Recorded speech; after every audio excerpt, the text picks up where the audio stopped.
Breaking news, culers. More terrible news as allegedly now it seems that Gavi's injury is more serious than what it looked like. In fact, in the last couple of days, Barcelona had been monitoring his situation very carefully because the injury where he was feeling it was on the leg that he had in the ACL injury last season. After missing the match against Rayo Vallecano, it was confirmed that he was also set to miss the match against Valencia. And now it seems that he is set to miss even more matches, including possibly the Champions League match against Newcastle. Here it is confirmed where sources tell us that Gavi is set to miss the match against Newcastle in the Champions League because the injury is more serious than it looked like, and they are quoting Javi Miguel. But the crazy thing about this is that it isn't even only Gavi. Lamine Yamal has been experiencing some back pain. Frenkie de Jong literally had to fly back to Barcelona, and Balde is also experiencing some pain on his leg. He is allegedly set to be out for like 3 to 4 weeks. With Barcelona's busy schedule, Frenkie de Jong out, Gavi out, Lamine Yamal experiencing back pains, and our best left back out for like a month. How are Barcelona going to perform in this month of September where they literally play the Champions League against Newcastle? And the most annoying thing about this is that sources have still not confirmed how long these players are going to be out for. Like at this point, the only thing that I can think about is the Barcelona medics. Why aren't they giving us a set time?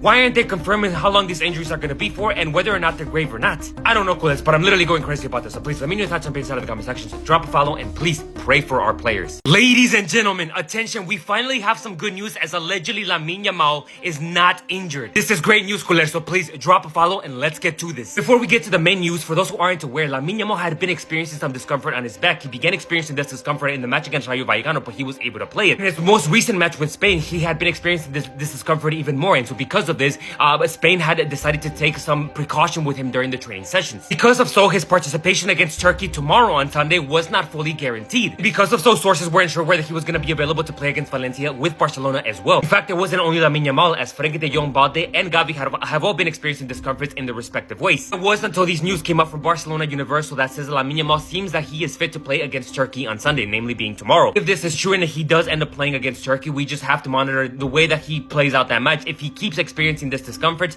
then this likely means that he will still not be available to play against Valencia. In my opinion, Barcelona, the fans, and Spain have to monitor his situation because this could seem worse than it is. Let's just hope that Lamine Yamal can play well tomorrow without any discomfort, and just hope that discomfort maybe just came from, I don't know, maybe soreness in his lower back. And this is precisely why we should start respecting Arda Güler even more. Ahead of tomorrow's match, Turkey is set to play against Spain in the qualifier for the World Cup. Arda Güler went up to the press conference room to answer several questions in regards to tomorrow's match, and that is when he was asked about Lamine Yamal, and in specific whether or not he's surprised by what Lamine Yamal is doing. To which his response was just absolutely perfect. He said, "Of course I'm not surprised. We all know he's a very important player and has a lot of talent." There you have it. He's not surprised by Lamine Yamal, but not because Lamine Yamal isn't doing what he's supposed to be doing, but because Lamine Yamal is doing what he's supposed to be doing as the talent that he is. He goes on to say, tomorrow he would do everything possible to make things difficult for us, but we also have a lot of potential and we are going to play with great confidence. That is quite literally the most harmonized statement, recognizing the greatness of the other team, but revealing the confidence that you have in your own players. Lastly, he said, "I don't have much to say about him because we don't play in the same positions and we don't have the same style." I don't know about you guys, but for me, this was the perfect response from Arda Güler. I don't know how he could have said this any better. He's a humble player, and I think that we all should start respecting him more. So Arda, may the best team win tomorrow. Spain versus Turkey. Let me know your score predictions, culers. Ladies and gentlemen, attention. Deco has finally heard our cries because he now has 5 top center backs who he wants to bring in possibly this January transfer window, if not for sure on the next summer transfer window. Please, culers, drop a follow and stay tuned until the end because these players will surprise you. If it isn't clear, the first player on this list is none other than Marc Guehi. After his deal to Liverpool fell through because of some complications with Crystal Palace, Barcelona and Real Madrid have all jumped on the bandwagon to try and sign him this January transfer window. But Barcelona are not going to have it easy because they're going to be competing with teams like Real Madrid and Liverpool. The second player on this list is Gonzalo Inacio. Well, sources are telling us that Inacio is the most striking name about who Barcelona are more likely to sign in. The Deco also met with his agency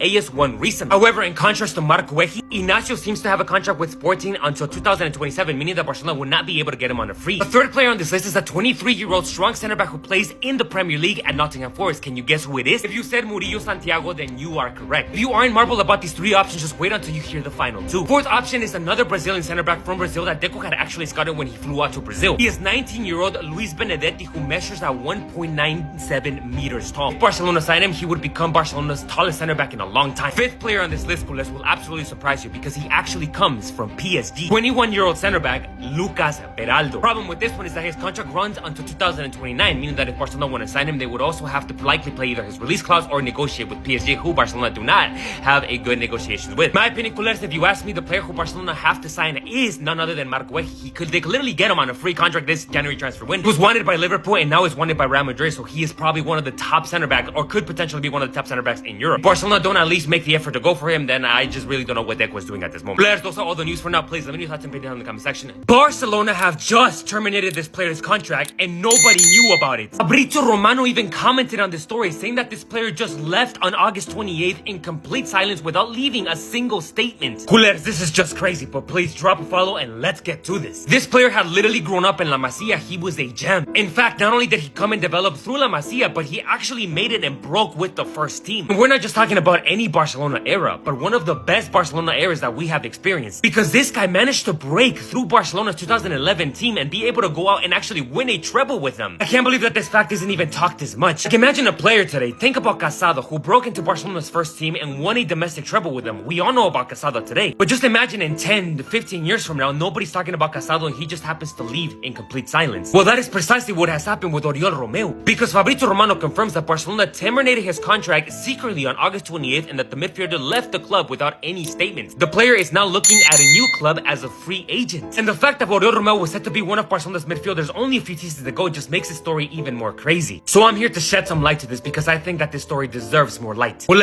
please let me know what you think. Drop a follow and God bless.